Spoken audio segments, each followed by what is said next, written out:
কিরে, আমায় সাজাবি না? আমি যে সাজতে খুব ভালোবাসি। তুই আমার কাছে এসেও কি দূরে দূরেই থাকবি নাকি? কাছে আসবি না? সাজাবি না আমায়? মা, মা, কি বললি তুই? মা, কি বললি? মামা, ও মামা, কি হলো গো তোমার? হ্যাঁ, মাথা কি ঘুরে গেল নাকি গো? ও মামা, মামা পড়ে যাবে যে। না না না, আমি মায়ের ডাক শুনতে পেয়েছি। তোমারই জয় হলো গো সেজবাবু। মায়ের পেশকার হতে আমি রাজি। মা এখন থেকে আমার হাতেই সাজবে গো, আমার হাতেই সাজবে।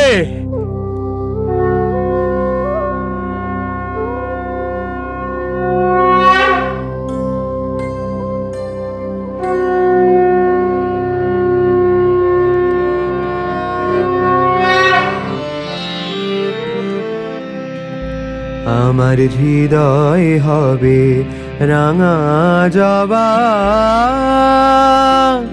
দেহ বিল্লুদয়, মুক্তি পাবো ছুঁয়ে মুক্ত কেশির চরণতল।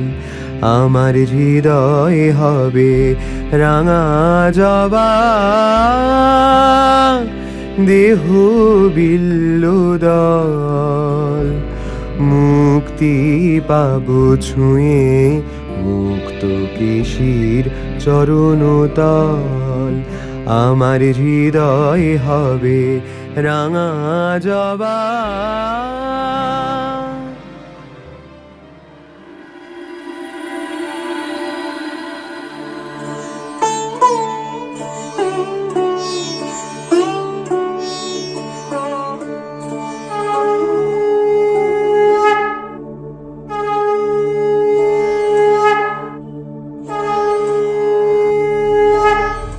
গদাধর মায়ের বেশকার হতে রাজি হলো রানী রাসমণির সেজ জামাই মথুরমোহন বিশ্বাসের অনুরোধে। মা ভবতারিণীর অলৌকিক খেলায় তার হাতের সাজে মায়ের সেই ভুবনমোহিনী রূপ যেন আরো অপরূপ হয়ে ওঠে।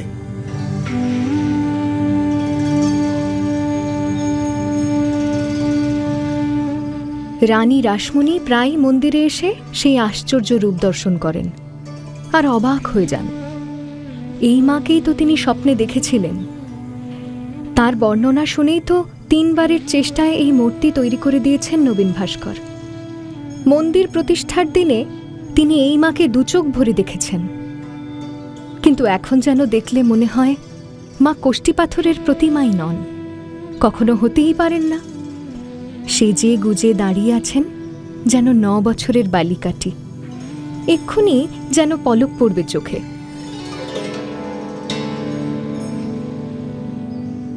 মা মা মা গো, কি পাময়ী করুণাময়ী মা আমার, কি সুন্দর দেখাচ্ছে তোমার মা। মাকে দেখেছো রানীমা? মা কি সুন্দর সেজেছে দেখো, ঠিক যেন জ্যান্ত মা, না রানীমা? ঠিক বলেছে ছোট ঠাকুর, জ্যান্ত মা। তুমি খুব সুন্দর করে সাজিয়েছ, এমন করে শুধু তুমি মাকে সাজাতে পারো। আমি কি আর সাজাই গো রানীমা? ও মা যেদিন যেমন সাজতে চায় সেদিন তেমন সাজে। আমার যেমন যেমনটা মনে হয় তখন আমি মাকে শুধিয়ে নিই। আমি বলি যে মা, আজ তুই জবার মালা পরবি না পদ্মের মালা? মা তখন বলে দেয়, আর আমিও মাকে পরিয়ে দিই। মা তোমার সঙ্গে কথা বলেন বুঝি ছোট ঠাকুর? তোমার কথা জবাব দেন? সব সময় দেয় না জানো, কখনো কখনো কত ডাকি, সারাই পাইনি। আবার কখনো বলে এমনটা সাজবো অমনটা সাজবো। মায়ের কত ভারী ভারী গয়না গড়িয়েছ গা তুমি। তোমায় ভালোবেসে মা গয়নাগুলি পরেছে। মা, তুমি ছোটটা ওর এমন কথা কও যে আমার গায়ে কাঁটা দেয় বাচ্চা। আমায় ভালোবেসে গয়না পরেছেন মা, সে কেমন কথা ছোট ঘরটা? সবার দেওয়া গয়না কি মা পরে নাকি গো? পরেনি। সেই যে একটা গপ্প আছে শোনোনি? সেই যখন মা দক্ষ রাজার যজ্ঞে যাবে বলে জেদ ধরেছিল শিব ঠাকুরের কাছে, তখন কুবের রাজা ভাবলে এমন ভিখিরির বেশে বাপের বাড়ি যাবে মা, তাই অহংকার করে মাকে অনেক মণিরত্নের গয়না দিয়েছিল। তো মা তো সেসব গয়না পরল, কিন্তু মায়ের অমন রূপের কাছে মণিমুক্ত সব হার মানলে। তখন মা সেই সমস্ত খুলে রেখে পাহাড়ি ফুলের সাজে সেজে বেরোলো। সকলে বেভুল হয়ে গেল মায়ের সেই সাজ দেখে। অমন সুন্দর কি আর কেউ আছে? তা তোমার গয়না মা কেমন পড়েছে দেখো। তোমার কাছে গয়না পড়তে মা ভালোবাসে গো, আমাকে বলেছে হাবে ভাবে। ঠিকই বলেছ তুমি ছোট ঠাকুর, তোমার সঙ্গেই তো মা কথা বলবেন। এমন সরলতা তোমার, আমাদের মতো পাপি টাপির সঙ্গে তো মা কথা বলেন না। পাপি? পাপি কে গো রানীমা? একবার সাহস করে বলো দেখি। আমি দুর্গা নাম করি, আমার কিসের পাপ? পাপ তখন বাপ বাপ বলে পালাবে।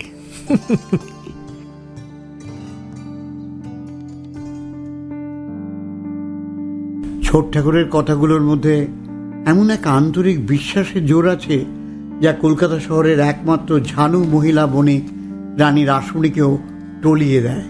জীবনে কম তো দেখেননি তিনি। 43 বছর বয়সে বিধবা হয়েছিলেন এই 1836 সালে। তারপর থেকে কম দেখলেন কি? বলতে গেলে ঘুঁটে কুরুনি মেয়ে, বাপ ঘরামি হারু, অন্যের ঘর ছাউনি দিয়ে চলতো সংসার। কিন্তু সেই হালি শহরের বাড়িতেও চলতো ঈশ্বরের লীলা।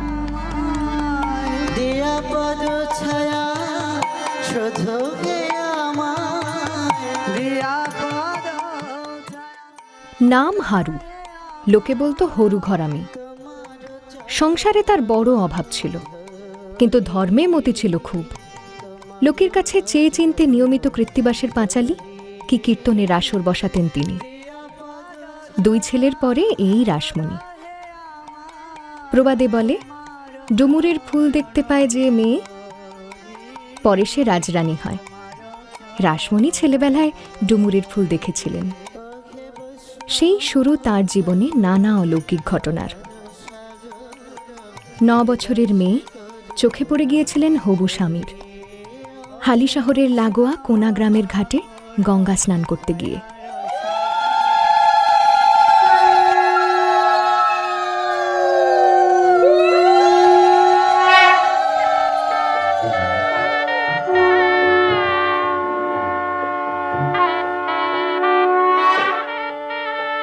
বিয়ে হয়ে গেল রাজচন্দ্র দাসের সঙ্গে। রাসমণি চিরতরে চলে এলেন কলকাতার জানবাজারে। শ্বশুর প্রীতরাম তখনই বাঁশ, কাঠ, আসবাবপত্র, তুলো ইত্যাদি ব্যবসা করে কোটিপতি। রাজচন্দ্রের আমলে খোদ ইস্ট ইন্ডিয়া কোম্পানিকে প্রয়োজনে টাকাও ধার দিতেন রাজচন্দ্র। এতটাই তার প্রভাব আর প্রতিপত্তি। ক্রমাগত ব্যবসা বাড়িয়ে গেছেন রাজচন্দ্র, আর পরগনা তালুকের পর তালুক কিনেছেন।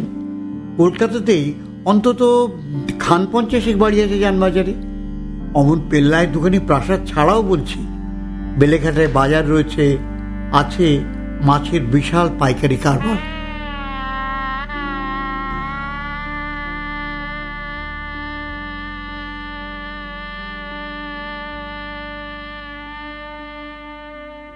রাজচন্দ্র একেবারে বিনা নোটিশে চলে গিয়েছিলেন সেরিব্রাল অ্যাটাকে। মাত্র 43 বছর বয়সে বিধবা হয়েছিলেন রাসমণি। 3 দিন রানীর কোনো জ্ঞান ছিল না, কিন্তু খুব তাড়াতাড়ি সব সামলে নিয়েছিলেন রাসমণি।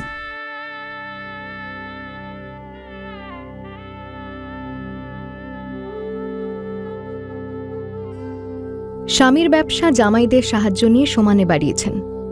প্রয়োজনে সমানে মামলা মোকদ্দমা করেছেন বিষয় আশায় ধরে রাখতে।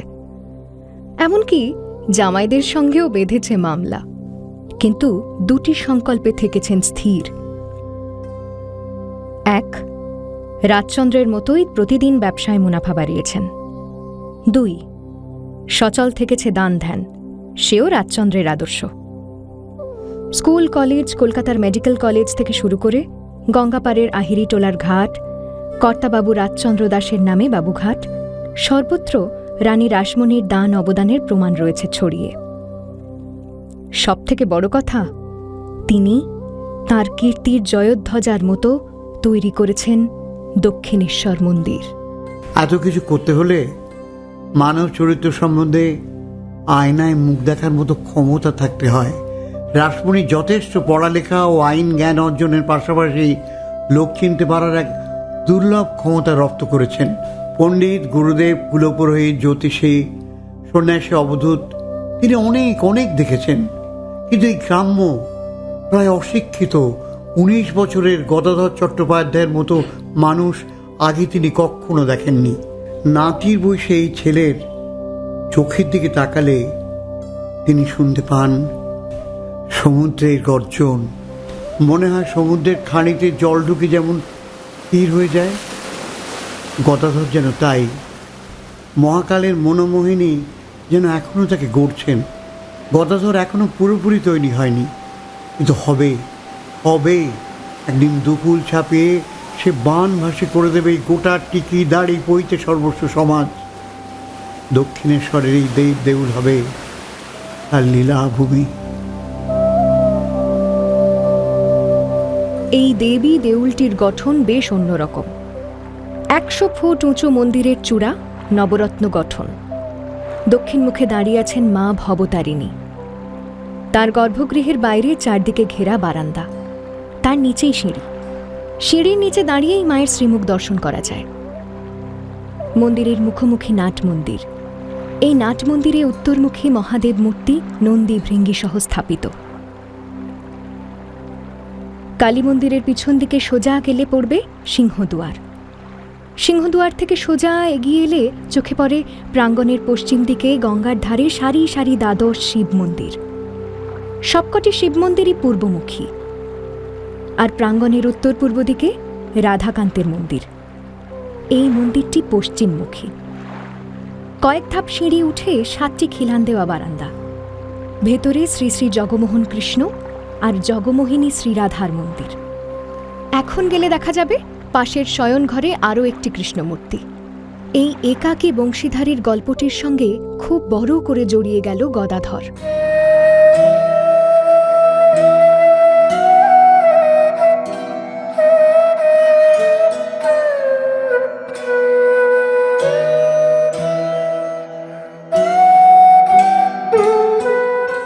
গদাধর এখন মায়ের বেশকার হয়ে আনন্দে আছে। ইতোমধ্যে কেটে গিয়েছে 3টি মাস।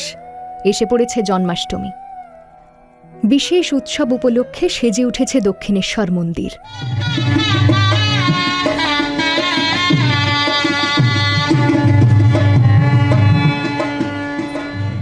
সারা রাত ধরে চলেছে পুজো।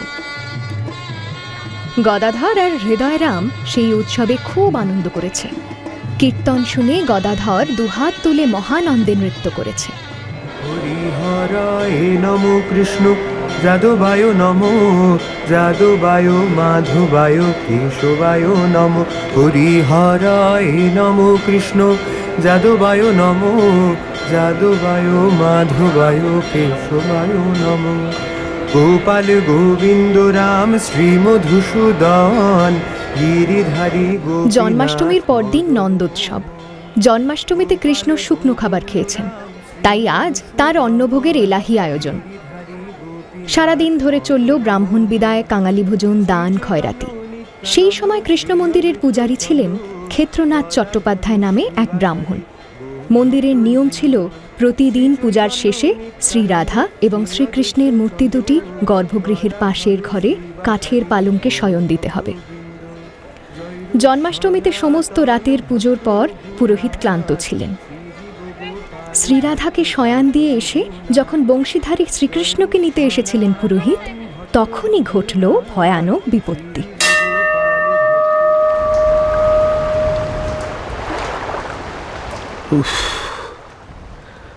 কাল সমস্ত রাত্রি জাগরণ গিয়েছে। আজ আবার কত বেলা পর্যন্ত উপোসের পর গুরু ভোজন হলো। দেহ যেন আর চলতে যাইছে না। যাকে আজকের মতো কাজ শেষ। এই ঠাকুরকে বিছানায় শুয়েই এবার ঘরে চলে যাব।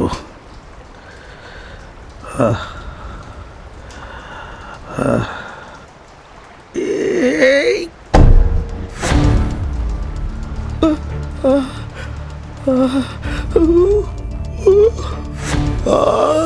কৃষ্ণ, কি হলো? কৃষ্ণ, কৃষ্ণ, কৃষ্ণ, এ কি সর্বনাশ হলো আমার! কি পাপ, আমার কি পাপ হলো! কৃষ্ণ, কি করলে তুমি? মধুসূদন, কি করলে তুমি? শেষ হয়ে গেল। কি হবে? কি হবে?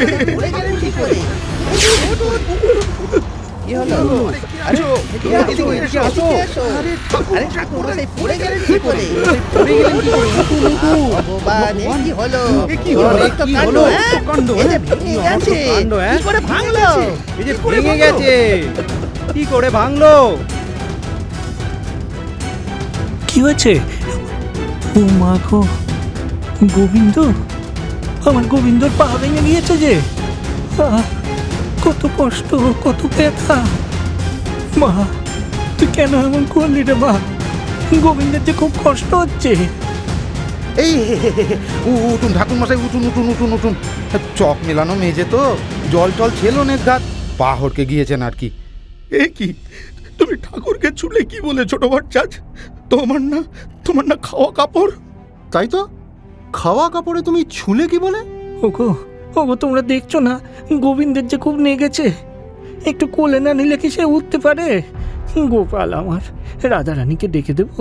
হ্যাঁ, না না, আচ্ছা আচ্ছা আচ্ছা, আগে তোমাকে বিছানায় শুইয়ে দিই, তারপর আমি রাধারানীকে নিয়ে আসবো খন। সে তোমার সেবা করবে খন। হ্যাঁ, রাধারানীকে আমি আগেই শয়ান দিয়ে এসেছি, সে বিছানায়। তুমি হাত দিও না ছোট ভট্টাচ। তুমি কেন কথা কইছো বলো দেখি ক্ষেত্র কাকা? এত কথা কেন কইছো? দেখছো না গোপালের আমার ব্যথায় মুখখানা কেমন নীল হয়ে গেছে? তোমাদের প্রাণ কি পাশার নাকি গা? ও মামা, মামা কি বলছো কি তুমি? গোষ্ঠী পাথরের মূর্তিতে নীল রং কোথায় দেখলে? পাথর? আমার গোবিন্দ পাথর?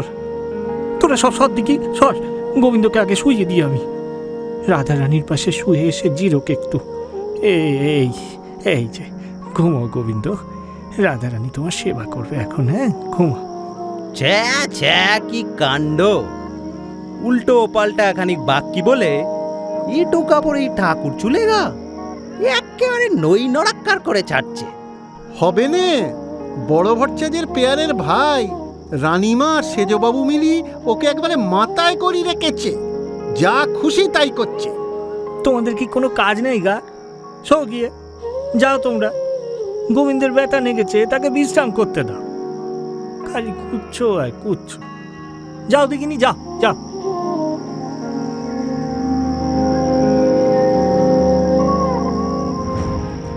কিছুক্ষণের মধ্যে মন্দিরে খবর ছড়িয়ে পড়ল, রাধা গোবিন্দ মন্দিরের গোবিন্দজির পা নাকি ভেঙে গিয়েছে। মন্দিরের মেঝেটি সাদা কালো মার্বেলের তৈরি, সেখানেই কোষ্ঠী পাথরের গোবিন্দকে কোলে নিয়ে পড়ে গিয়েছিলেন পূজারী। সেই আঘাতেই গোবিন্দর পাটি ভেঙেছে। পূজারী ক্ষেত্রনাথের অসাবধানতার কারণেই যেমন একটি দুর্ঘটনা ঘটেছে তা কেউ একজনও মানতে চাইল না। সকলেরই আবার মনে হলো কৈবর্তের রানীর স্পর্ধার কারণেই এই বিপত্তি ঘটেছে। আবার চারিদিকে উঠল গুঞ্জন।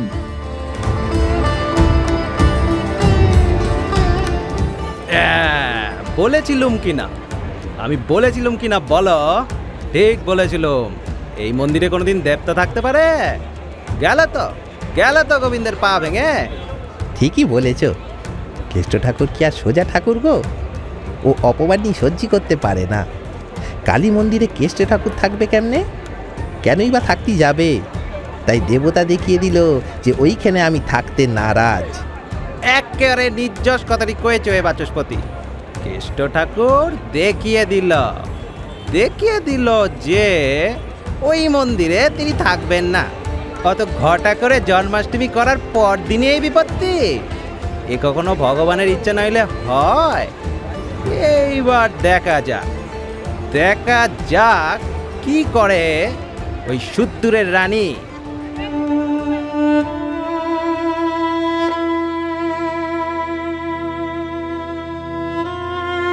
রানীর কাছে সেই দিনই খবর গেল। গোবিন্দের পা ভেঙে গিয়েছে শুনে রানীর মাথায় বজ্রাঘাত হলো। তার গোবিন্দ, কি সুন্দর মুখখানি, নবীন গড়েছে যেন সত্যিকারের নওল কিশোর। তার পা ভেঙে গেছে। ভগ্ন বিগ্রহে পূজা হয় না, আবার সেবা না করে রাখাই বা যায় কি করে? পরদিন সকালেই যে জাগরণ দিয়ে বাল্যভোগের ব্যবস্থা করতে হবে। দেবতাকে তো অনাহারে রাখা যায় না। রানীর অস্থিরতা দেখে তাড়াতাড়ি পণ্ডিত সভার আয়োজন করা হলো। যারা আসতে পারল না তাদেরও মত নেওয়া হলো চিঠির মাধ্যমে। কিন্তু সকলেই এক বাক্যে বললেন, ভগ্ন বিগ্রহ গঙ্গায় বিসর্জন দিতে হবে।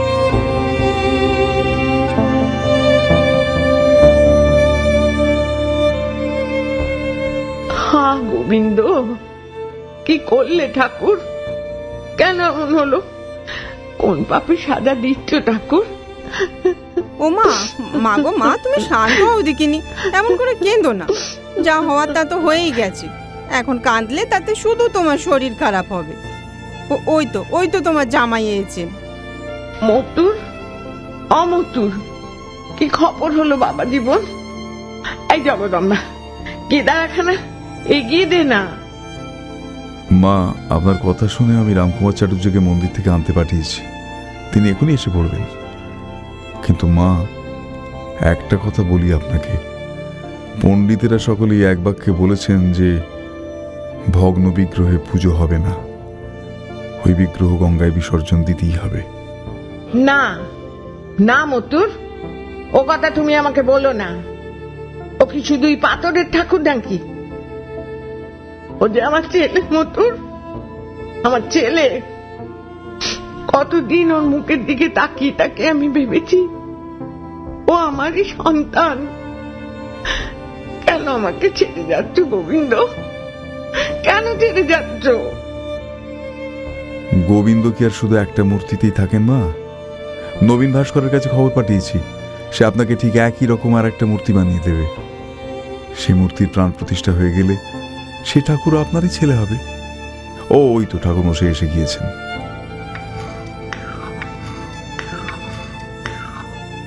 কল্যাণ হোক রানীমা। হয়েছে জগদম্বা মা, ওঠো। কল্যাণমস্তু মা, চিরসুখী হও। রানীমা, আজ যে আমি আপনাকে সুখবর শোনাতে পারছি না।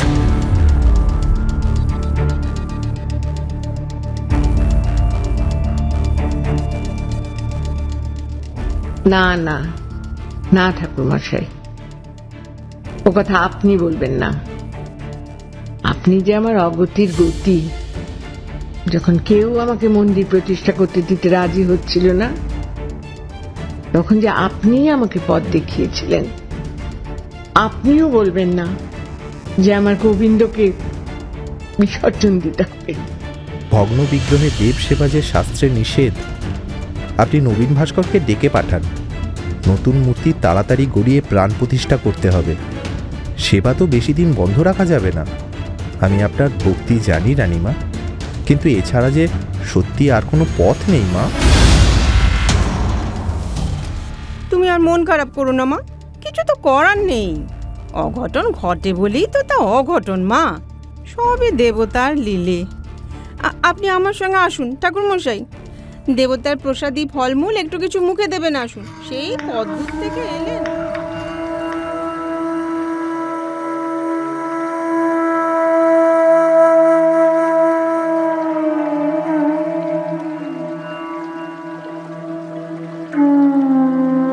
ঠাকুর মশাইও কি সেই একই বিধান দিলেন মতুর? না, এমনটা কি করে সম্ভব? একে ছেলে বলে মেনেছি, কিন্তু পা ভেঙে গিয়েছে বলে তাকে জলে ফেলে দেব? না না না, আমার মন যে কিছুতেই মানছে না বাবা। মা, সব পণ্ডিত যে একই কথা বলেছেন। আপনি তো শুনলেন পণ্ডিতদের রায়। দেখবেন নতুন মূর্তিতেও গোবিন্দকে দর্শন করবেন আপনি। আমি যে হাল ছেড়ে দিতে পারছি না বাবা। শোনো, তুমি বরং এক কাজ করো, তুমি বরং ছোট ভট্টাচার্যকে একবার জিজ্ঞেস করো। ছোট ভট্টাচার্য? সে যে ছেলে মানুষ মা, শাস্ত্রজ্ঞানী নয়। তার বিধান পণ্ডিতেরা মানবেন কেন? তা হোক মথুর, তবু তুমি একবার তাকেই জিজ্ঞেস করো। সে যখন কথা বলে তখন আমার মনে হয় যেন স্বয়ং দেবতাই তার মুখ দিয়ে কথা বলছেন। কত কঠিন কত কঠিন কঠিন কথা কত সহজে বলে সে। তুমি ওকেই একটাবার শুধিও বাবা। আচ্ছা মা, আপনার যে আদেশ তা আমি নিশ্চয়ই পালন করব।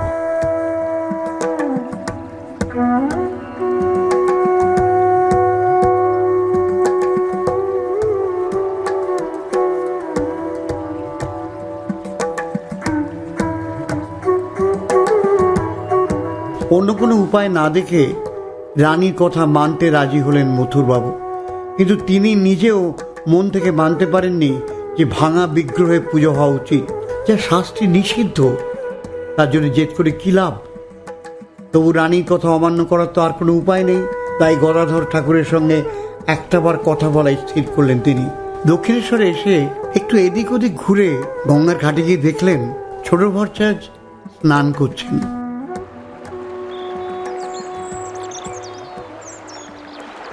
দেবী সুরেশ্বরী ভগবতে গঙ্গে ছোট ভট্টাচার্য, ও ছোট ভট্টাচার্য। ঠিক আছে। ও সেজে বাবু, তুমি মাকে দেখতে এসেছো বুঝি? না না, শুধু মাকে তো দেখতে লয়, তুমি এসেছো ঝামেলা সামাল দিতে লয়। গঙ্গা স্নান করবে? না ছোট ভট্টাচার্য, তুমি উঠে এসো, একটা কথা জিজ্ঞেস করার ছিল তোমায়। হ্যাঁ গো সেজবাবু, আমার যে এখনো সূর্যি প্রণাম বাকি।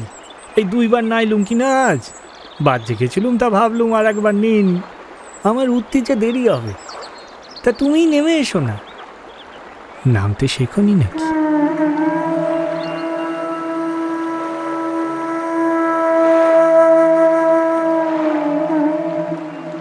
এরকম অদ্ভুত কথা শুনে মথুর পায়ে হরিণ চামড়া জুতো জোড়া খুললেন, মাথার পাগড়ি খুলে ঘাটের জুতোর পাশে রাখলেন। তারপর কয়েক ধাপ ঘাটের সিঁড়ি থেকে নেমে গঙ্গার জল মাথায় দিলেন। জলে পা ডুবিয়ে তিনি আরও 2 ধাপ নামলেন। মসলিনের ফিনফিনে ধুতির পাট ভিজে একসা। তা যাক, এই তো এইবার বেশ হয়েছে। তা হ্যাঁ গা, আমাদের রানীমার কি খবর গো? গোবিন্দের পায়ে ব্যথা লেগেছে শুনে রানীমা আমাদের হাপুস কাঁদছে, তাই না? রানীমার মন খারাপের কথা তুমি কি করে জানলে? কি করে জানলে তিনি কাঁদছেন? ও, তোমার দাদা বলেছেন বুঝি? না গো না, দাদা কিছু বলে নাই, কিন্তু জানবনি কেন বলো? কত ভক্তি রানীমার। গোবিন্দের পায়ে ব্যথা লাগলে রানীমার মনেও খুব ব্যথা লাগবে। ঠিকই বলেছো তুমি ছোট ভট্টাচার্য, মায়ের মনে খুব ব্যথা লেগেছে। গোবিন্দকে যে তিনি নিজের ছেলে বলে মেনেছিলেন। আহা গো, গোবিন্দ যে তার ছেলেই হয়েছে, ছেলের ব্যথায় মায়ের প্রাণ কাঁদছে। মা আরো কেন কষ্ট পেয়েছেন জানো? পণ্ডিতেরা বলেছেন গোবিন্দের এই মূর্তি গঙ্গায় বিসর্জন দিয়ে নতুন মূর্তি গড়াতে হবে। কি কি বললে? ফেলে দেবে? গোবিন্দকে ফেলে দেবে? তাই যে শাস্ত্রের বিধান ছোট ভট্টাচার্য, ভগ্ন বিগ্রহে নাকি দেবতার সেবা হয় না। তোমার দাদাও যে এই মতই দিয়েছেন। কেনিকা, রানীর কোনো জামাই যদি পড়ে গিয়ে পা ভেঙে ফেলে, তবে কি তাকে গঙ্গায় ফেলে দিয়ে রানী নতুন জামাই আনতে যেত? নাকি তার চিকিৎসা করবার জন্য তোমরা ডাক্তার বুদ্ধিকে খবর দিতে? যাকে ছেলে বলে মেনেছে তাকে ফেলে দেবে কি বলে? কি বললে ছোট ভট্টাচার্য? চিকিৎসা? দেব বিগ্রহের কি চিকিৎসা হবে? কেন হবে না? কারো পা ভাঙলে জোড়া লাগে না বুঝি? জুড়ে নিলেই হবে। পাথরের মূর্তির পা কি জোড়া যাবে ছোট ভট্টাচার্য? সে তুমি যদি বলো সেজবাবু, আমি জুড়ে দিতে পারি। দেখবে কেউ টেরটিও পাবে না, এমন সুন্দর করে জুড়ে দেব। তুমি তুমি পারবে ছোট বর্ষাজ? রসো, আমি মাকে বলে দেখি তাহলে। মা খুব খুশি হবেন এ কথা শুনলে। আমি বলি তাহলে ছোট বর্ষাজ। হ্যাঁ গা সেজু বাবু, বলো তুমি রানীমাকে।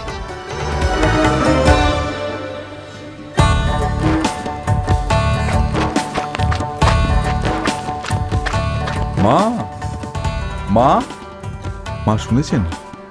আপনি ঠিকই বলেছিলেন মা, ছোট ভরচাজ আমাদের সমস্যার সমাধান করতে পেরেছে। কি বললো ছোট বাচ্চা? মতুর কি বিধান দিলে? ছোট ভরচাজ বলল, দাঁড়ান মা, আমি মনে করে ঠিক কি বলেছে ছোট ভরচাজ সেটা বলার চেষ্টা করছি।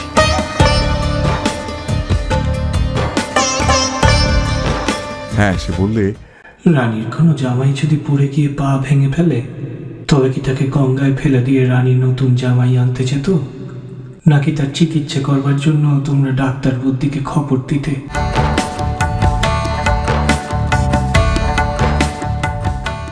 কি বললে জানেন মা? বললে যে সে নিজেই গোবিন্দজির পা জোড়া লাগিয়ে দেবে। সত্যি বলছো বাবা? সত্যি? জয় রাধে গোবিন্দ, এ কৃষ্ণ, তুমি সত্যিই করুণা সিন্ধু। তোমার মনের কথাই ছোট বাচ্চাদের মুখে ধরা দিয়েছে। আর নাহলে এমন কঠিন সমস্যা এমন সরল সমাধান যে আর কেউ দিতে পারতো না। হরি হরি হরি হরি।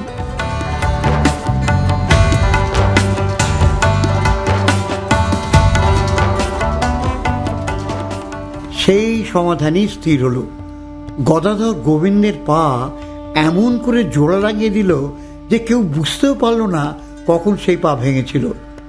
দক্ষিণেশ্বরে গেলে আজও দেখতে পাওয়া যায় সেই বিগ্রহ। মন্দিরের পাশে শয়নঘর রাখা আছে, গদাধরের হাতে জোড়া লাগানো সেই কৃষ্ণ মূর্তিটি। এই ঘটনায় রানী রাসমণি এবং মথুরবাবুর ভক্তি ও বিশ্বাস আরও বেড়ে গেল গদাধরের প্রতি। অসাবধানতার অপরাধে রাধা গোবিন্দ মন্দিরের পূজারী ক্ষেত্রনাথ চট্টোপাধ্যায়ের চাকরি গিয়েছিল। গোবিন্দের পা ভেঙে ফেলার অপরাধ সহ্য করতে নারাজ ছিলেন রানী রাসমণি। এখন সমস্যা হল, রাধা গোবিন্দের মন্দিরের পূজা কে করবেন? মথুরমোহন সে ভার গদাধরকেই নিতে অনুরোধ করলেন। তুমি গোবিন্দের চরণ জুড়ে দিয়েছ ছোট বর্ষাজ, রানীমা তাতে খুব খুশি হয়েছেন। কিন্তু এবার যে তোমাকে আর একটা কাজ করতে হবে। আবার কি কাজ গো সেজু বাবু? আমি গোবিন্দর পা জুড়ে দিয়েছি, সে তো একেবারে ভালো আছে গো, আর দেখেছি আমি আজ সকালে। এবার রাধা গোবিন্দের সেবার ভারটিও যে তোমাকেই নিতে হবে ছোট ভরচাজ। তুমি তো জানোই এখন রাধা গোবিন্দ মন্দিরের কোনো পূজায়েত নেই। আমাদের বাড়ির পুরোহিত উমাচরণ চক্রবর্তী মশাই আর তোমার দাদা মিলে কাজ চালিয়ে দিচ্ছেন বটে, কিন্তু সে আর কতদিন? রাধা গোবিন্দের মন্দিরে এমন একজন সেবায়েত চাই যিনি গোবিন্দ মন্দিরেরই সেবা করবেন শুধু। তুমি সেই কাজের ভার নাও ছোট ভরচাজ। তা গোবিন্দ যদি আমার হাতে সেবা নিতে চান, তাহলে সে ভার আমি কেন নেবনি বলো? খুব নেব, খুব নেব। এই চাকরি করবনি বলে আমার খুব গুমর ছিল, তা সে গুমর তো মা ভেঙেছেন। এখন গোবিন্দ যদি চান, তাহলে গোবিন্দের সেবার ভার আমি নিতে রাজি গো সেজু বাবু, খুব রাজি।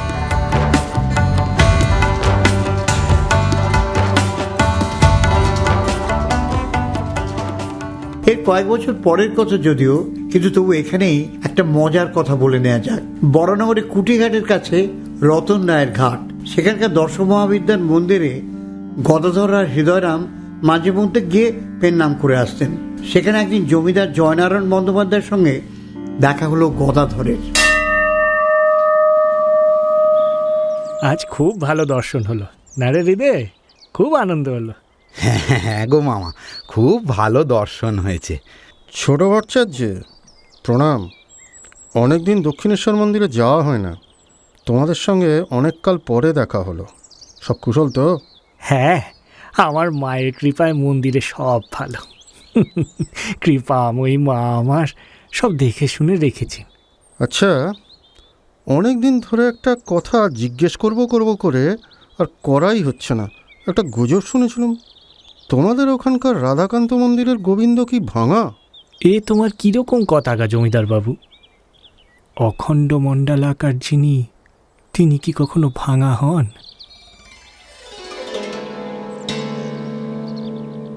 হ্যাঁ, কি বললে ছোট ভট্টাচ? না না, তুমি ঠিকই বলেছ।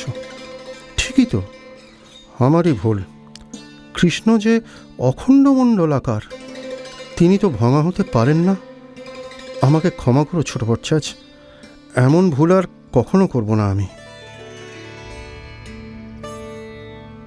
ফিরে আসি গদাধরের বৃত্তান্তে। মথুরবাবুর সঙ্গে গদাধরের কথা তো হয়েই গিয়েছিল। গদাধর রাধাকান্তের পূজার ভার নিলেন।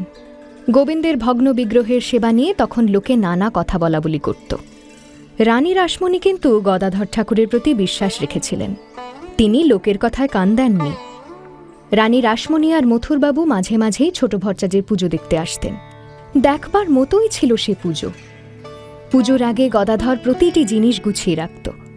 পরিচ্ছন্ন ঠাকুর ঘরে ঝকঝকে বাসনে সাজানো ফুল মালা, চন্দনের বাটিতে শ্বেত চন্দন, একপাশে সাজানো ভোগের থালা।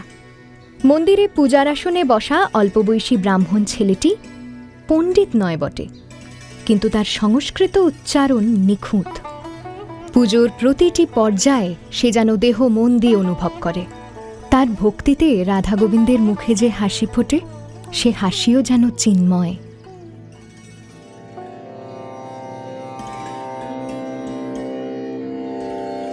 চিন্তয় মম মানস হরি চিদ ঘন নিরঞ্জন কিবা অনুপম ভাতি মোহন মূরতি ভকত হৃদয় রঞ্জন চিন্তয় মম মানস হরি চিদ ঘন নিরঞ্জন নবরাগে রঞ্জিত কোটি শশী বিনিন্দিত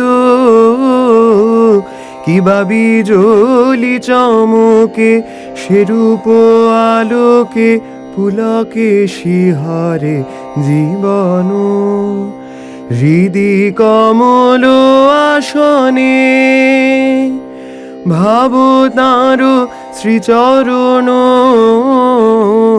দেখো শান্ত মনে প্রেম নয়নে অপরূপ প্রিয় দর্শন চিন্তয় মম মানস হরি চিদ ঘন নিরঞ্জন চিদানন্দ রসে ভক্তি যোগাবেশে হরে চিরমগ্ন চিন্তয় মম মানস হরি।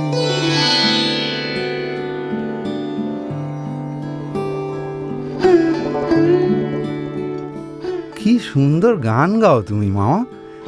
কালোয়াতি নাই, ঢং ঢাং কিছুই নাই, তো শুনতে কি ভালোই না লাগে। গোবিন্দজি আজ পেটটা ভরে খেয়েছে, কি বলিস হৃদে? মুখখানা দেখ না, কেমন আহ্লাদে পেল্লাদে দেখাচ্ছে। তা হ্যাঁ রে হৃদে, তুই যে এলি, মাকে আমার সাজিয়ে এসেছিলি? হ্যাঁ গো মামা, তুমি ঠিক যেমনটি বলেছিলে ঠিক তেমনটি সাজিয়ে দিয়ে এসেছি। তুমি গিয়ে দেখবে না মামা? আচ্ছা মামা, তুমি রোজ রাতে কোথায় যাও বলো তো? যখনই রেতে আমার ঘুম ভাঙে আমি দেখি তুমি ঘরে নাই। কোথা যাও তুমি? কোথায় আবার যাবো, এখানেই থাকি। নে নে, এখন মেলা দিক করিসনি, তাড়াতাড়ি সব গুছিয়ে নে, তারপর চ গিয়ে দেখে আসি দাদা কেমন মায়ের পুজো করছে। দাদার পুজো এখনো শেষ হয়নি। খালি কথা এড়িয়ে এড়িয়ে যাও তুমি, হ্যাঁ? কিছুতেই বলতে যাও না রেতে কোথায় যাও।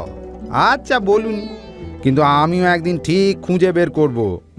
আচ্ছা রে আচ্ছা, এখন চল দেখিনি, মা সেই কখন থেকে ডাকছে আমায়। কি রে, আজকে আমায় ভুলে গেলি নাকি? সেই সকাল থেকে একটাবারও এলি না আমার সঙ্গে দেখা করতে। আয় আয় একবার, আমার আরতি শেষ হয়ে এলো যে। ওই রে, আরতি শেষ হয়ে এলো। চল রে, চল, দেরি করিস নি, আয় আয়। সেই কখন পুজো হয়ে গেছে, নিজে যে এতক্ষণ গান গাইছিলে তার বেলা কিছু নয় না, খালি আমাকে তাড়া দেওয়া। তুমি এগো মামা, আমি আসছি। হৃদয় কিন্তু ঠিকই দেখেছিল, গদাধর রোজ কয়েক ঘন্টার জন্য কোথাও হারিয়ে যেত। অনেক খুঁজেও তাকে তখন পাওয়া যেত না। জিজ্ঞেস করলে গদাধর বলতো, এইখানেই ছিলাম। হৃদয় প্রায়ই তাকে প্রশ্ন করে হার মানত। মাঝে মাঝেই পঞ্চবটির দিকে তাকে যেতে দেখা যেত, কিন্তু সেখানে গিয়ে সে কি যে করত তা জানা যেত না। সেখানে নির্জনে ধ্যানে বসত গদাধর, কারণ ধ্যানে বসলেই সে তার মা ভবতারিণীর কথা স্পষ্ট শুনতে পেত।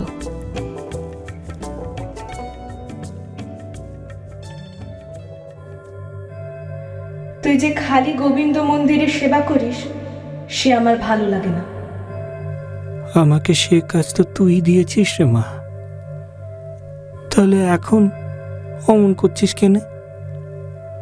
তুই যেমন চালাস আমি তো তেমনি চলি রে মা।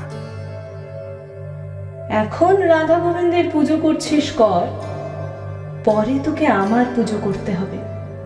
তখন কিন্তু না বলতে পারবি না। তোর পুজো করব, সব সময় তোর কাছে কাছে থাকবো? তা থাকবো না কেন, খুব থাকবো। কবে থেকে তোর পুজো করতে হবে তুই আমাকে তাই বল মা, বল মা।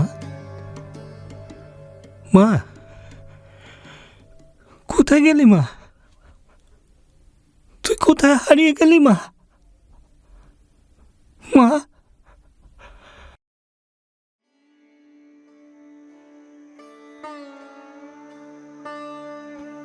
রামকুমার চট্টোপাধ্যায়ের শরীর বেশ কিছুদিন ধরেই খারাপ হচ্ছিল।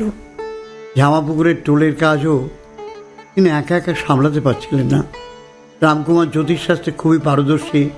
তিনি নিজের স্ত্রী পুত্রের মৃত্যুকাল নির্ভুলভাবে গণনা করেছিলেন বলে শোনা যায়।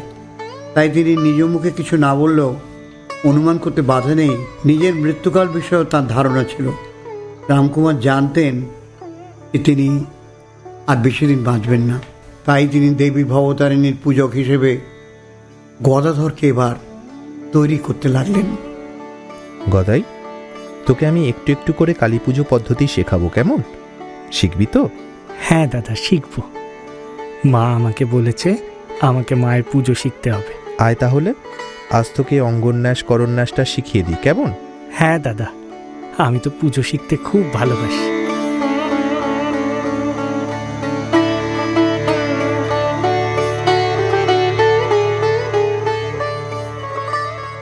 গদাধর ধীরে ধীরে কালী পুজো শিখতে লাগলো। করন্যাস, অঙ্গন্যাস ইত্যাদি শেখার পর সে নানা অদ্ভুত ব্যাপার লক্ষ্য করতে শুরু করলো। সে দেখতে পেলে তার শরীরে ওই সব বীজমন্ত্র কিরম উজ্জ্বল হয়ে প্রকাশিত হচ্ছে। পূজার প্রতিটি অঙ্গ সে দেখতে পেতে শুরু করলো। যখনই সে বলতো রং ইটি জলধারায়া বন্যী প্রাকারং বিচিন্ত, যখন সে চিন্তা করতো অগ্নি তার পূজার স্থানকে একটা পাঁচিলের মতো গোল করে ঘিরে রেখেছে, তখন সে অগ্নির তাপ নিজের দেহের মধ্যে অনুভব করতে পারত।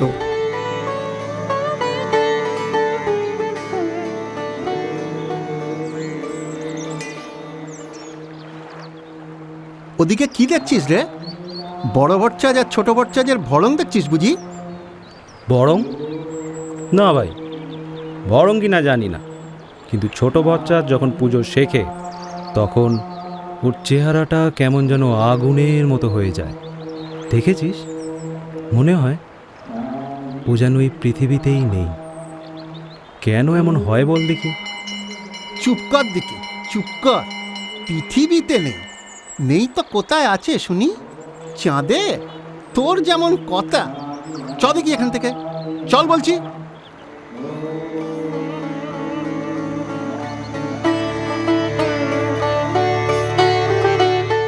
যত পুজো শিখছিল ছোট ভট্টাচ, ততই যেন সে নিজের ভেতরে আরও ঢুকে যাচ্ছিল। সারা দিন তার মনের মধ্যে পূজার মন্ত্রগুলো ঘুরতে থাকে। আর রাতে সে দেখতে পায় মা ভবতারিণী রুনুঝুনু মল বাজিয়ে মন্দিরের চাতালে ঘুরে বেড়াচ্ছেন আর গান গাইছেন।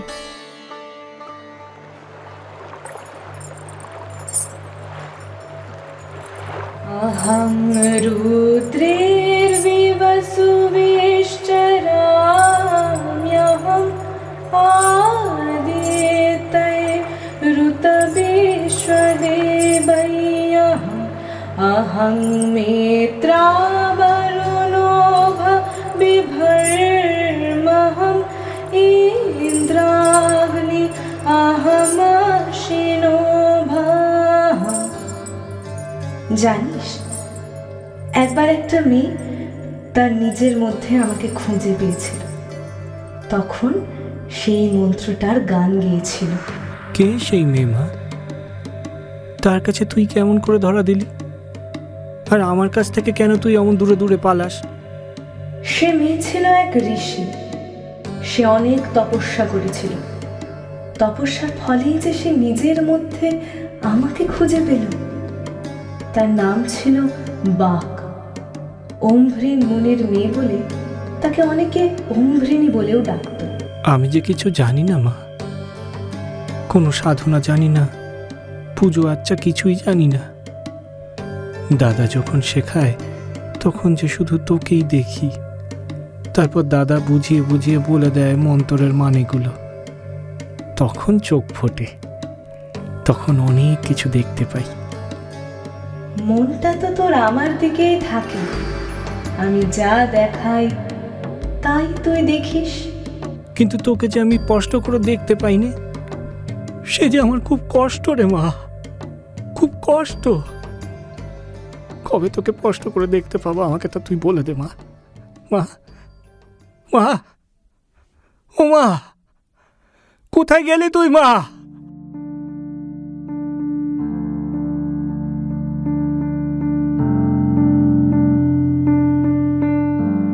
দক্ষিণেশ্বর মন্দির প্রতিষ্ঠার 1 বছরের মধ্যেই রামকুমারের স্বাস্থ্য ভেঙে পড়তে লাগলো। এই সময় এক বৈঠকখানা বাজার থেকে এক তান্ত্রিক পুরোহিত প্রায় দক্ষিণেশ্বরে যাতায়াত করতেন। নাম তার কেনারাম ভট্টাচ। রামকুমার নিজে বৈষ্ণব বংশের ছেলে হয়েও তন্ত্রমতে দীক্ষা নিয়েছিলেন। দেবীর প্রতি তার ঐকান্তিক ভক্তি ছিল। কেনারাম ভট্টাচ ছিলেন তন্ত্র সাধক।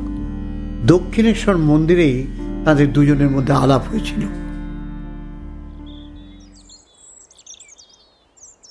প্রণাম ঠাকুরমশাই, আজ আরতির সময় আমি উপস্থিত ছিলাম।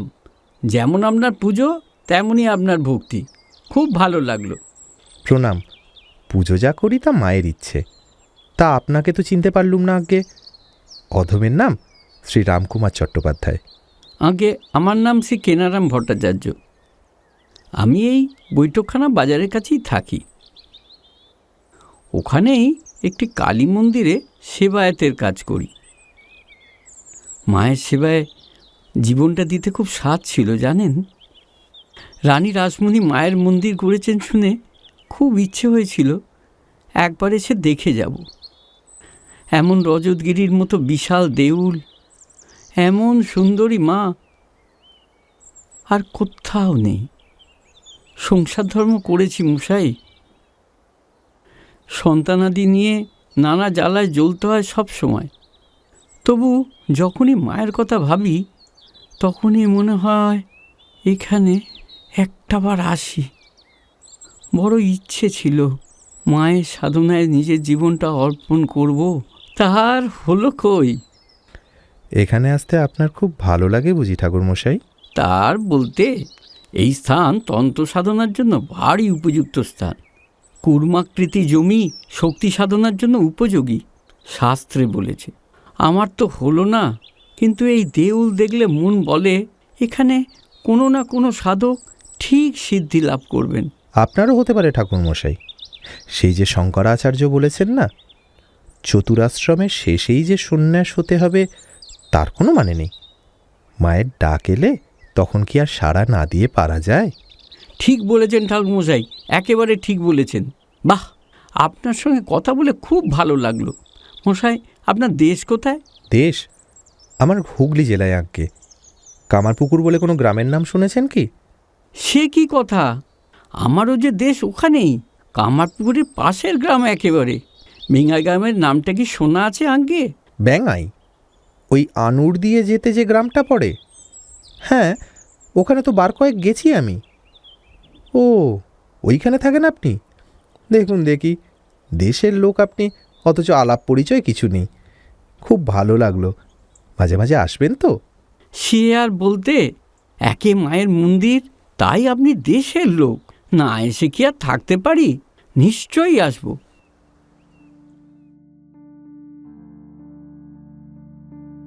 কেনারাম ভট্টাচার্যকে খুব ভালো লাগতো রামকুমারের। প্রায়ই তারা বসে তন্ত্রসাধনার নানা জটিল বিষয় নিয়ে আলোচনা করতেন। কেনারাম ভট্টাচার্য পরে গৃহত্যাগ করেছিলেন। 14 বছর তাঁর আর কোনো খোঁজ পাওয়া যায়নি।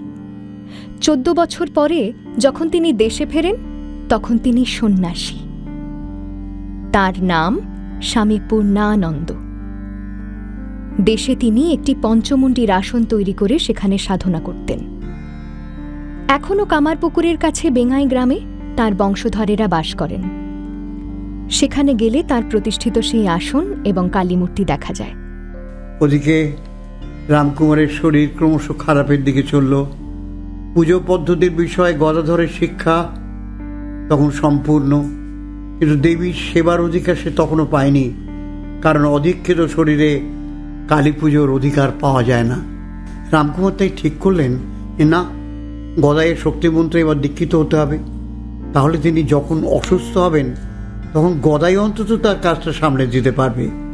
মায়ের পুজোয় কোনো বিঘ্ন ঘটবে না। সে কথা একদিন তিনি মথুরবাবুকে কথায় কথায় বললেন।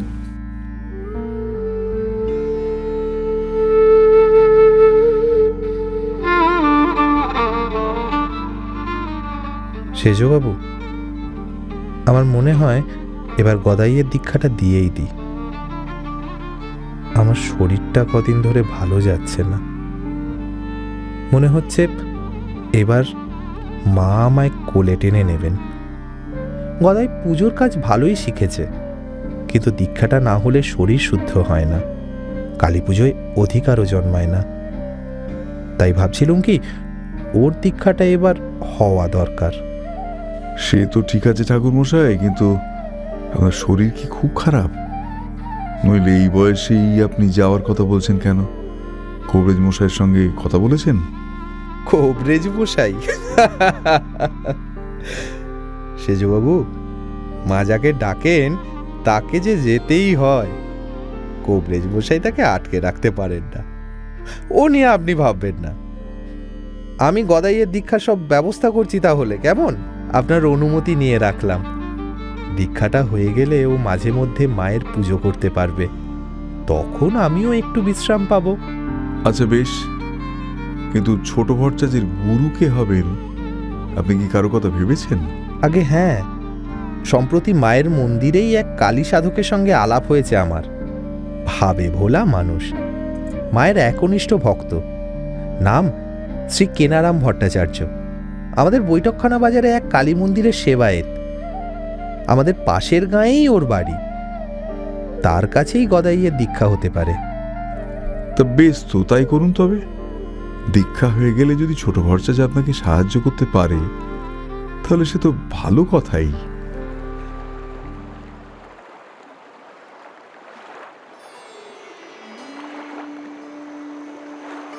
গদাই, তোর দীক্ষার দিন স্থির করে এলাম রে।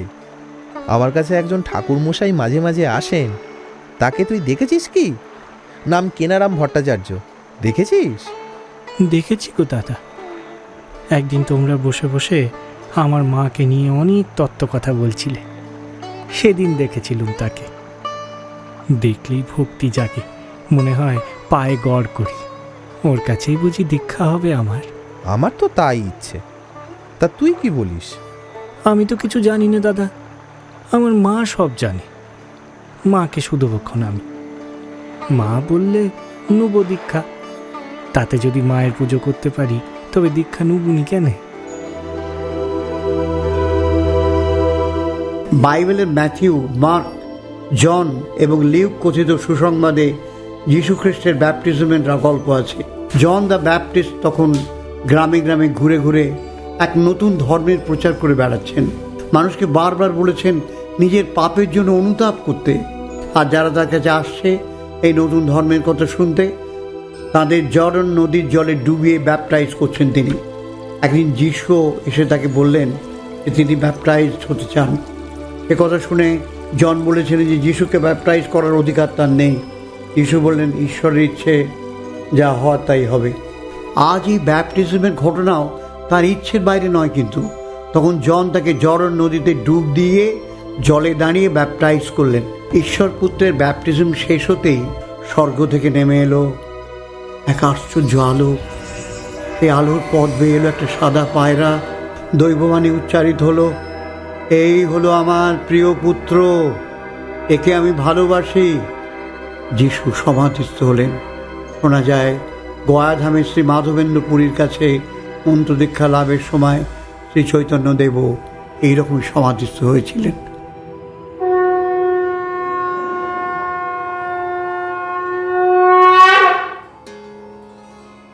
গদাধরের দীক্ষার দিন আজ।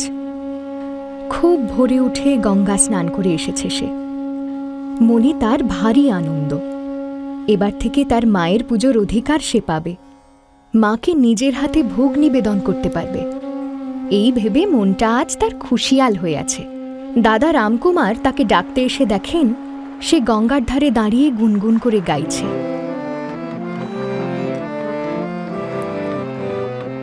আমার মায়ের পায়ের জবা হয়ে ওঠ না ফুটে মন, আমার মায়ের পায়ের জবা হয়ে ওঠ না ফুটে মন। তার গন্ধ না থাক যা আছে সে নয় রে ভুয়া বরণ, গন্ধ না থাক ও তার গন্ধ না থাক যা আছে সে নয় রে ভুয়া বরণ। মায়ের পায়ের জবা হয়ে ওঠ না ফুটে মন, আমার মায়ের পায়ের জবা হয়ে ওঠ না ফুটে মন।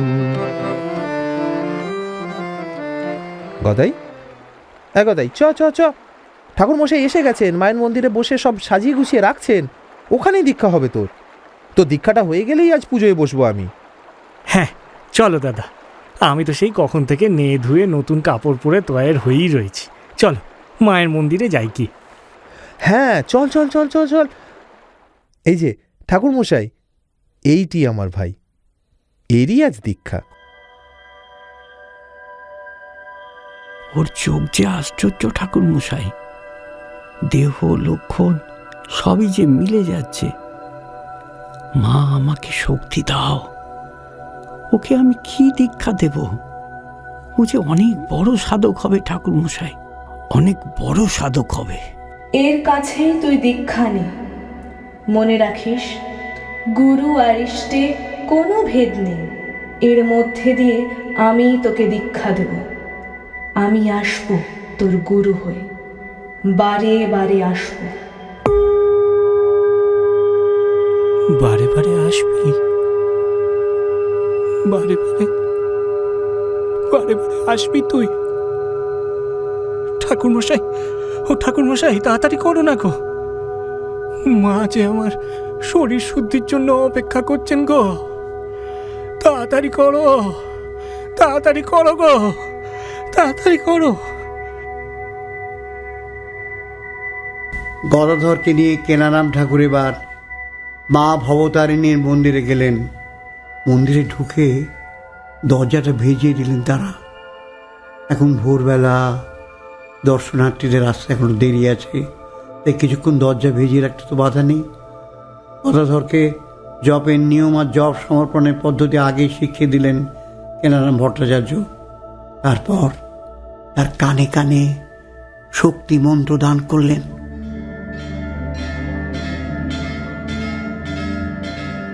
সঙ্গে সঙ্গে সমাধিস্থ হলেন গদাধর। শরীর স্থির, চোখের পাতা অর্ধনিমিলিত, মুখে একটু হালকা হাসি।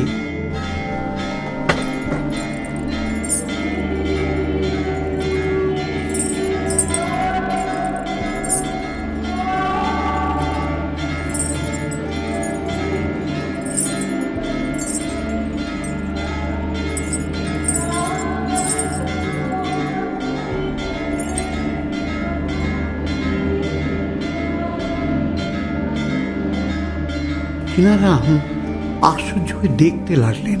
খানিক পরে ডাকলেন, গদাধর, গদাধর। কিন্তু গদাধরের শরীরে সাড় ফিরল না। তখন তিনি তাড়াতাড়ি গেলেন রামকুমারকে ডাকতে।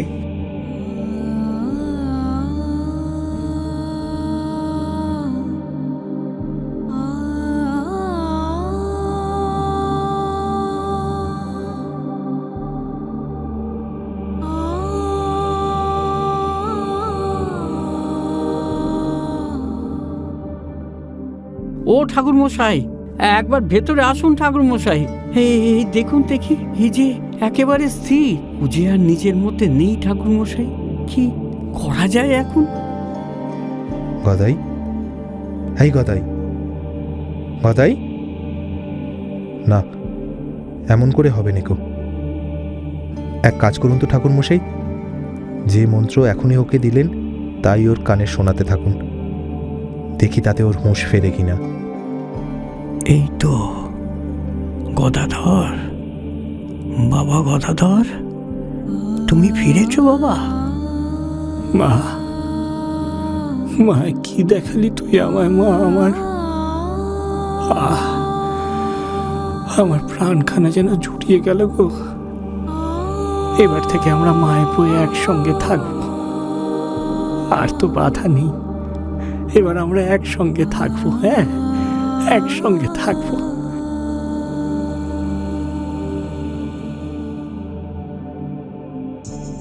না, আর কোনো বাধা নেই। আপনার ভাইটি সাধারণ নয় ঠাকুর মশাই, এ এক অসাধারণ জন্ম ঠাকুর মশাই। ও আমার মায়ের নাম রাখবে। আজ ওর কানে মায়ের নাম দিতে পেরে জন্ম সার্থক হলো আমার। আশীর্বাদ করি ওর ইষ্ট লাভ হোক। খুব তাড়াতাড়ি মাকে পাবে, ও খুব তাড়াতাড়ি পাবে।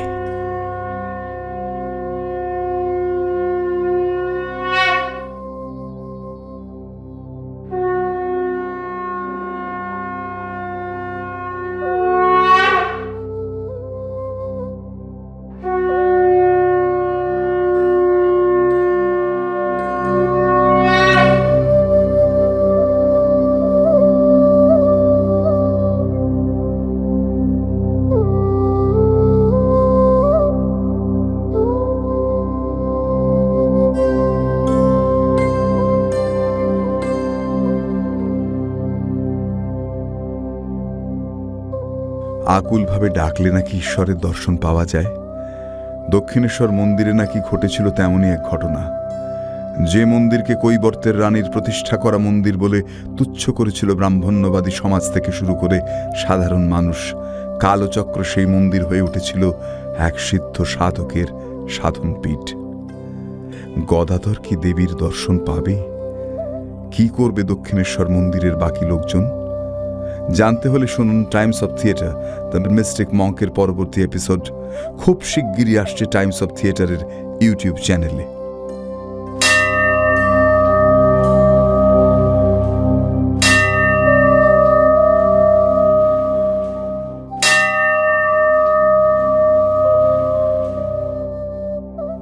টাইমস অফ থিয়েটারে আজ আপনারা শুনলেন দ্য মিস্টিক মঙ্ক পর্ব 2, an audio biography of Sri Ramakrishna Paramhansa. সৃজনে Shibashis Bandyopadhyay, চিত্রনাট্য অভিসন্ধ্যা লাহিড়ী দেব, ভাষ্যপাঠ জগন্নাথ বসু ও শ্রেয়সী বন্দ্যোপাধ্যায়।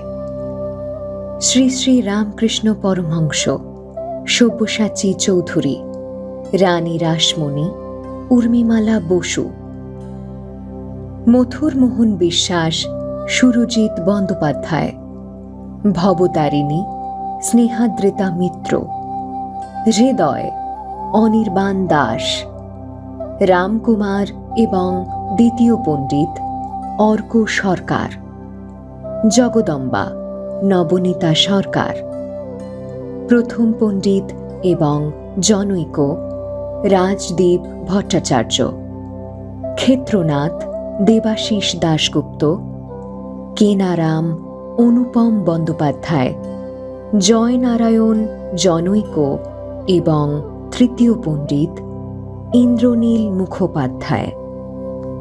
শ্রী শ্রী রামকৃষ্ণ পরমহংসের গানে সৌম্যজ্যোতি দাস, আবহ ও শব্দ পরিকল্পনায় তুনির চট্টোপাধ্যায়, মুখ্য নির্বাহী প্রযোজক নীলাঞ্জনা লাহিড়ী বন্দ্যোপাধ্যায়, প্রযোজনা নিয়ন্ত্রণ সহেলী মুখোপাধ্যায়, প্রযোজনা সহায়তা তানিয়া আমিন, মৌলমী পণ্ডিত এবং দেবশ্রী চক্রবর্তী, প্রযোজনা সহায়ক Prosenjit Ghosh, studio post production Times of theatre, প্রচার ও অলঙ্করণ গ্রে অ্যান্টেনা, প্রযোজক শুভময় বসু, প্রযোজনা টাইমস অফ থিয়েটার।